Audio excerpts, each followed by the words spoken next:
All right, here we go.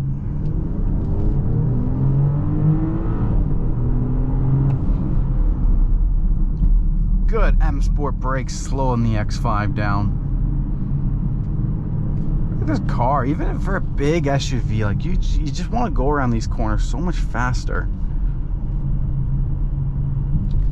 Lots of torque if you need to get up and pass somebody. You know, the pedal is there to do that for you. Okay guys, today we're going for a test drive in the brand new 2024 BMW X5 40i. Now this one is equipped with the M Sport package, premium enhanced, so we got the upgraded LED headlights, the 741 Sport 21-inch wheels with the summer tires on it, Alpine white exterior.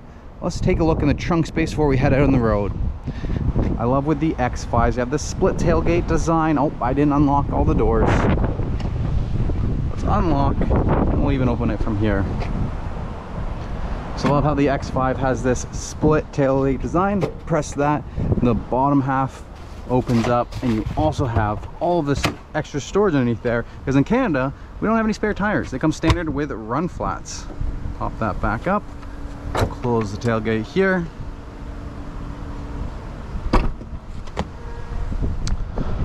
On the interior, we've got cognac Sansafin interior, the travel comfort system with the USB-C port, rear heated seats, rear climate control, and 2 USB-C ports all the way down there.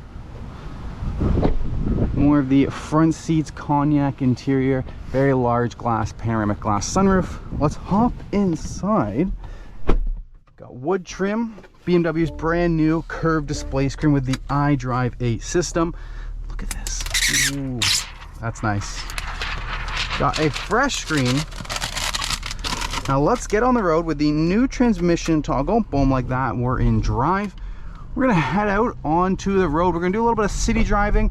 I'll take you guys over to the highway. We'll do a little bit of highway driving, get a feel for this vehicle. Big shout out to Parkview BMW for providing the test drive in this vehicle. Thank you guys so much for Parkview for providing the vehicle. If you guys are in the Toronto marketplace and you're interested in purchasing a BMW, make sure you reach out to Parkview BMW. You can even reach out to me on my email, my sales team down below. So much torque on the initial pickup. The engine has been upgraded from BMW's last year, the 2023 model. Got the whole LCI facelift, so got the new interior with the curved display screen, the transmission controller, and the engine now has 375 horsepower out of the B58 3-liter 6-cylinder twin scroll turbocharged engine. That's also pretty fuel efficient, probably 11 liters per 100 kilometers on this car. Now I know a lot of you guys are in the States, so the first thing I'm going to go do in the infotainment system, we're going to go to driving settings. No, actually it's displays. We're going to go into displays, instrument cluster, and converted speed. So now you guys can see in miles per hour how fast we are going here. Now one thing I do like about this curved display screen, the touch screen is more responsive, but you still have the iDrive controller down here in case you can't reach all the way forward while you're driving. And let's talk about this curved display screen. This gauge cluster can be customized. Click this button, and we can customize the content that we see. So put the digital speed to the left, and let's put on map view here so we can always see what the maps are around us. When you're in comfort mode, you can also change the layout. Look at these layout options that we get. I love this layout option because once you go into sport mode, you only get this option. And once you go into eco mode, you only get this option. So in comfort, I like to leave it as like the minimalistic, just the speed up on the left side. I gotta say, the big vehicle is very comfortable, very soft suspension, but still a little bit firm, a little BMW-esque for that handling, you know, is going to be there.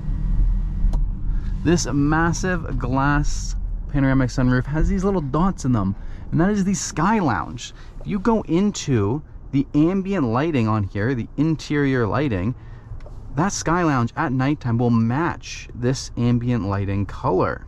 Turn the brightness up. You can see the X5 on the dash changes to that blue as well on the door panel over here. It's a little hard to see because there's so much light coming in. It's not nighttime driving. If at nighttime you find it too bright, just click this and it'll reduce it for nighttime driving. Do a little bit of an accel here. It accelerates when you need it to. Ooh, a Ferrari beside us. If anybody in the Toronto marketplace has a Ferrari that they're gonna let me take for a test drive, let me know, and I'll be for sure to feature that video for you. One can only hope. If I do this long enough, maybe we'll be driving Ferraris in a couple years.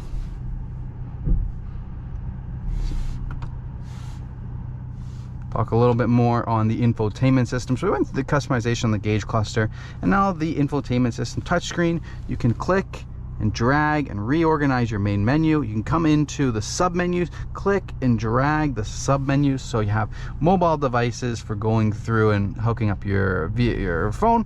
BMW IDs, so anything can be saved to your driver profile. You can have 2 driver profiles. Seat settings, ambient lighting, safety systems, everything can be set to that. There's personal assistant. You can also hit the microphone button here and say, navigate me to Parkview BMW.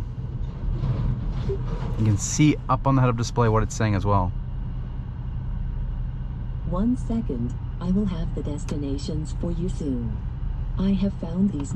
And there we go. We'll navigate to Parkview BMW, so you get a little bit of look of the navigation. Now, this vehicle isn't owned and hasn't been mapped, so we're only going to get white lines. Meters, turn left. Take off those spoken instructions. Oh no, it does have the real-time traffic info updated. You see the augmented reality showing up in the gauge cluster as well. Is a pretty cool option. We're going to go to the highway, so we're not going to be following these instructions. We're going to get a good feel for how this drives on the highway. This Ferrari is something. Now, this car doesn't have it, but the new X5s, well, actually, maybe this one does have it. It's harder to tell now. The new X5 have this feature called Highway Assistant, or Assisted Driving Plus, where you can go in and you can have hands-free operation up to 130 kilometers per hour. You're gonna go into your driving settings, driving assistance, down to driving down here, and then it will tell you what, if a car had it, it would be in this menu right here to make sure that it was turned on. It doesn't have it, so we don't have the active stop and go cruise control. We do have a lot of safety systems that you can customize: pre-collision, lane departure warning, steering intervention, blind spot monitoring, warning when turning. What we're gonna do is we're gonna put it into sport mode, and we're gonna do a full acceleration here.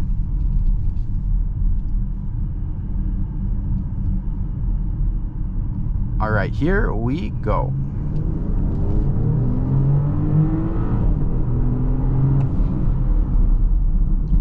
Good M Sport brakes, slowing the X5 down.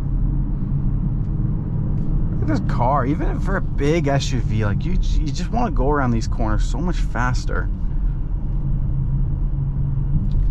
Lots of torque if you need to get up and pass somebody. You know, the pedal is there to do that for you.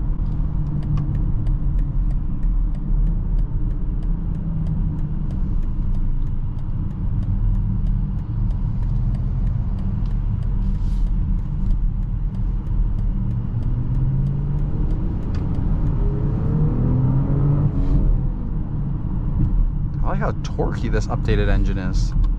Since we're stuck in a little bit of traffic, let's talk a little bit more about the infotainment system. There's even seat comforts they can go into for the driver's seat, seat climate control, operating tips, live vehicle information like these adaptive content, the sport gauges. Like, look at this. It's take off.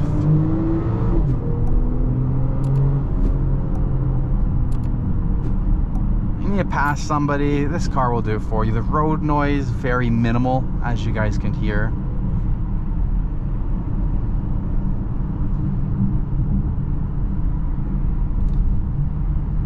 I feel like that's all we need to do there. Just give it a good acceleration pulls. We got enough highway driving in.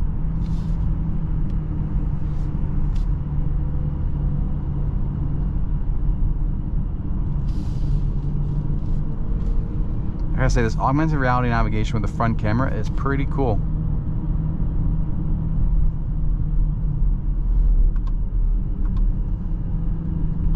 System settings, time and date, automatic time settings. this car has all of the adjustability that you could want and more that you never even know is in here in the time you own the car. Voice control. Went through interior lighting. There's a digital owner's manual that you can go into, do any keyword searches that you need to for something. A climate control menu, same thing here. You press the climate control. It works. It's automatic.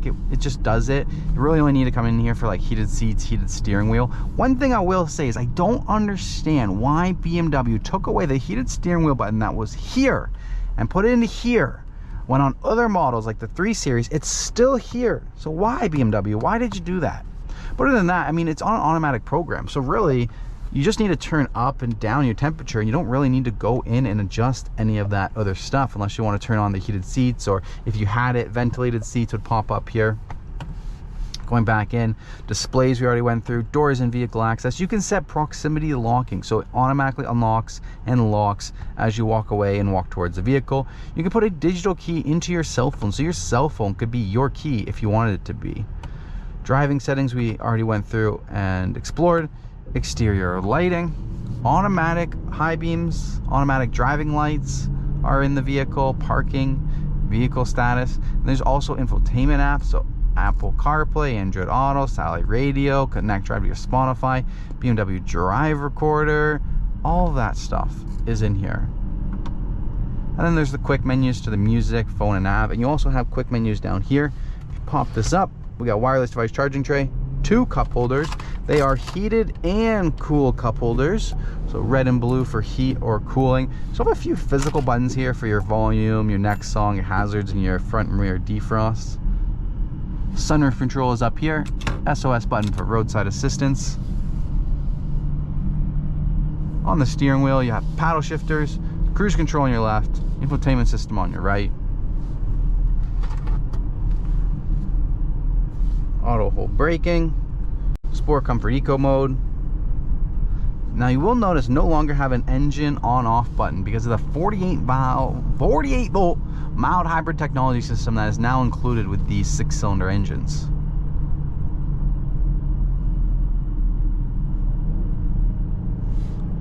So let's just put it in comfort mode for us time. I hear a little bit of switching on the seat. The seat goes into sport mode as well. It comes out.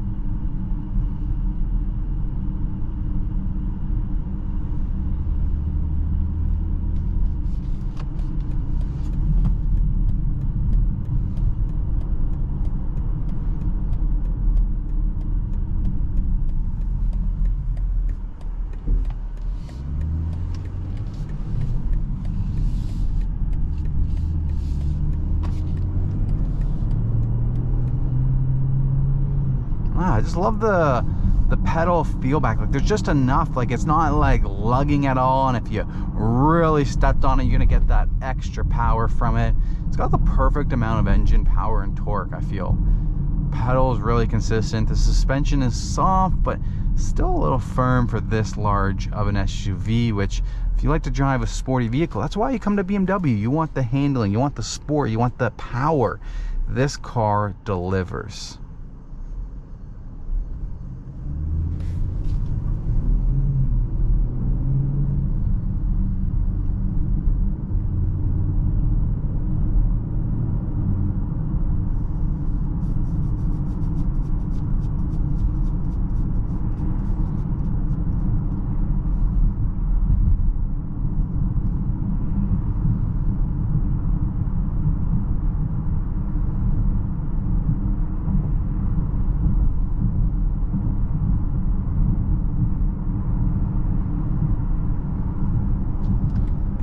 All right, once again, thank you to Parkview BMW for providing the vehicle for this test drive. Once again, if you guys are in the Toronto marketplace, make sure you reach out to Parkview BMW to purchase a BMW.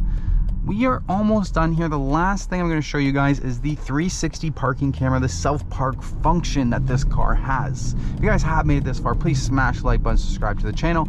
Now, when you come into a parking lot and you want the vehicle to self-park for you, it used to be you had to click a button before, but no longer. Just drive along the row, just like this. Go past the parking spot that you want to park in. After you've gone past the parking spot, put it into reverse, and then it sees that parking spot's there, and you can either click here or you can just click down on this scroll button right there, start reverse parking, release the brake, and you're good to go. And it's going to show you exactly where you're going to put the car. See that parking spot? That's where the car's going. It's putting us in there. You can also do this from the BMW app. So you could go there, get out, pull out your cell phone, click BMW app, and it will take over when you're not even in the car. How cool is that? All right, guys, I hope you guys enjoyed this video. Like I said, smash the like button, subscribe to the channel, and I will see you guys on the next POV driving video. Once again, thank you to the Auto Hub for posting my video. If you guys want to see more of my information, I'll leave that in the link down below. As you can see, we're in park. We're good to go. So peace out.